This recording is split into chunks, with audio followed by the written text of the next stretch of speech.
10th में है, तो 10th के बाद सबको स्ट्रीम्स सेलेक्ट करनी होती है, ये तो पता है ना। तो मैथ्स, बायो, कॉमर्स, आर्ट्स अलग अलग होती हैं। तो किस स्ट्रीम से आप क्या बन सकते हैं, इसका आइडिया है आपको? सबको है या फिर मैं बताऊँ दूँ एक बार? जैसे मैथमेटिक्स लेते हैं, तो मैथमेटिक्स के आगे तो बहुत सारी फील्ड्स हैं। जैसे एक इंजीनियरिंग है, मैं इंजीनियरिंग में गया। अब आप बायो लेते सपोज, तो बायो में आप doctor, B pharma, medicine related, biotechnology, मतलब उसमें भी आगे बहुत सारी फील्ड है। बट बेसिकली बायो का जो एसेंस है वो थोड़ा डॉक्टर साइड और मेडिसिन कंपाउंड्स जो होते हैं ना, जो आप केमिकल कंपाउंड्स वगैरह भी बेसिक पढ़ रहे होंगे, तो उससे रिलेटेड आप आगे उसमें अगर आपको इंटरेस्ट है तो आप बायो लेके उस टाइप का कोई भी आगे जा सकते हैं। मैथमेटिक्स में आपने जैसे अभी 10th में है तो आप डिफ्रेंशिएशन अभी आया होगा, मतलब मैथ्स में आपको idea sine, tan, cos theta, triangle, तो वो सब है। तो अब आप आगे मैथ्स पढ़ोगे तो मैथ्स के बाद आप जैसे एनडीए के एग्जाम्स होते हैं, आर्मी वगैरह में भी जाना है, तो मैथ्स ऐसा है कि बेसिक है, मतलब बहुत सारे एग्जाम्स में पूछते हैं। जैसे भैया को टीचर बनना है तो टीचर्स की जो गवर्नमेंट एग्जाम्स होंगे वो होंगे, तो जो 10th तक की मैथ्स है वो तो हर जगह आएगी। तो मेरा ये कहने का मतलब अभी तक आप जो पढ़ रहे हो वो सब सब्जेक्ट का बेसिक है, तो वो आपको अच्छे से पढ़ना है। तो अभी जैसे बोर्ड्स की परीक्षाएं होंगी तो सारी जो अभी सब्जेक्ट्स हैं उनको सबको अच्छे से पढ़ो, रेदर कि आप ये सोच लो कि मुझे बस यही पढ़ना है या कुछ भी इस टाइप का करके आप सब अच्छे से पढ़ो। उसके बाद आपको ये सारे सब्जेक्ट जब आप अच्छे से पढ़ोगे तो आपको धीरे धीरे पता चलेगा कि मेरा मन किस सब्जेक्ट में सबसे ज़्यादा लग रहा है, या मेरे को किस सब्जेक्ट को पढ़ने में ज़्यादा मज़ा आ रहा है, या किस सब्जेक्ट को मैं ज़्यादा देर तक पढ़ पा रहा हूँ।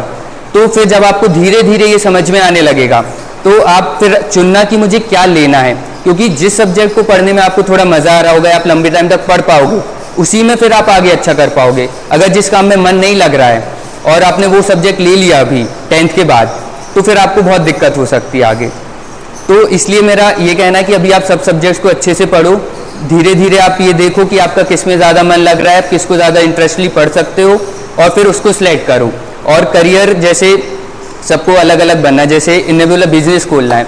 अब बिजनेस भी बहुत बड़े बड़े लेवल पे भी खोलते हैं आदमी, और हर लेवल पे भी बिजनेस होता है। अब चाहे तो अब बड़ी बड़ी जो कंपनीज हैं उसको भी लोग चला रहे हैं, उसके भी कोई सीईओ है, उसके भी हेड लोग हैं। तो अब आप अभी अगर पढ़ाई भी करोगे आगे तो एमबीए होते हैं, बीबीए होता है, बिजनेस एडमिनिस्ट्रेशन के भी कोर्सेज होते हैं, तो आप वो करोगे तो उसके लिए भी आपको ये सब जो अभी पढ़ रहे हो वो तो लगेगा ही। एंट्रेंस एग्जाम होते हैं, आपको मान लो किसी कॉलेज में जाना है, जैसे मैं आईआईटी में गया तो मैंने जेई दिया, जेई मेंस एडवांस सुना होगा आपने, JEE mains plus advance JEE का एग्जाम होता है, एनटीए कंडक्ट कराती है, तो आपको आईआईटी वगैरह इनमें जाने के लिए वो एग्जाम क्रैक करना पड़ता है। इसके भी 2 एग्जाम होते हैं, जैसे पहले होता है मेंस। अब जब आप मेंस क्लियर करोगे, मेंस की भी वो होता है कट ऑफ निकलता है, जनरल कैटेगरी, हर कैटेगरी के लिए कट ऑफ निकलता है, वो कट ऑफ आप क्लियर करोगे फिर आप एडवांस दोगे, फिर एडवांस में जो रैंक आएगी उसके बेसिस पे आपको कॉलेज मिलेगा। और सपोज किसी को डॉक्टर बनना है तो उसके लिए नीट एग्ज़ाम होता है, 12th के बाद नीट होता है, तो नीट देने के लिए भी आपको उसके लिए भी कट ऑफ आएगा, फिर आपको कॉलेज मिलेगा। तो आजकल कंपटीशन सब जगह है, और आपको कहीं भी अच्छी जगह जाना है तो आपको पेपर देना होगा, तो उसके लिए आपको पढ़ाई करनी होगी। और जैसा कि अब पढ़ाई कर रहे हैं आप, तो आपने देखा होगा कुछ बच्चे जैसे बहुत शार्प होते हैं, जल्दी समझ जाते हैं, कुछ कुछ जैसे कोई समझा रहा है जल्दी समझ गए, जल्दी ग्रैस्प कर लिया, जल्दी क्वेश्चन सॉल्व करने लगे। तो ये सब कैसे आता है? प्रैक्टिस से आता है। धीरे धीरे आप अपना रूटीन अच्छा रखेंगे, आप कोई इधर उधर फालतू कामों में समय बर्बाद नहीं करेंगे कि सिंपली बैठे हैं आप और मस्ती कर रहे हैं किसी के साथ। तो आप जैसे योग कर रहे हैं, जैसे दीदी भैया लोगों ने बताया, योग करेंगे, मेडिटेशन करेंगे, तो धीरे धीरे आपका दिमाग शांत होगा, आप धैर्य रख पाएंगे और धीरे धीरे ये सब कैपेबिलिटी बढ़ेगी। तो यही है कि अभी से आपको लक्ष्य तो अभी से डिसाइड करना पड़ेगा। आजकल फ़ोन तो सब चला ही रहे होंगे, कोई ऐसा है जो फ़ोन नहीं चला रहा है? फ़ोन तो सबके पास है, स्मार्टफोन का ज़माना है, सब चला रहे हैं। तो अब आप रील्स देखते होंगे, इंस्टाग्राम पे रील्स या यूट्यूब शॉर्ट्स ये सब देखते होंगे, तो ये सब अभी रुक जाइए, ये सब अभी मत देखिए, आगे बहुत टाइम मिलेगा ये सब करने।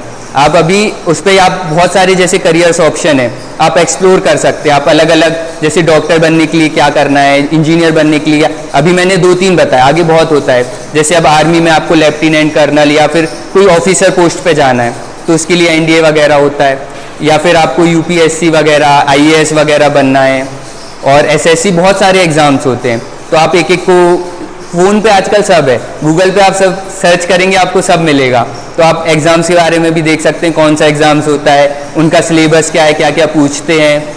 तो आपको जो बनना है उसके बेसिस पे आप पहले आप अभी सब्जेक्ट सेलेक्ट करेंगे और उसके बाद 2 साल 11th-12th में आप मेहनत करेंगे, पढ़ेंगे, उसके बाद एंट्रेंस एग्ज़ाम देंगे और फिर कोई डिग्री लेंगे।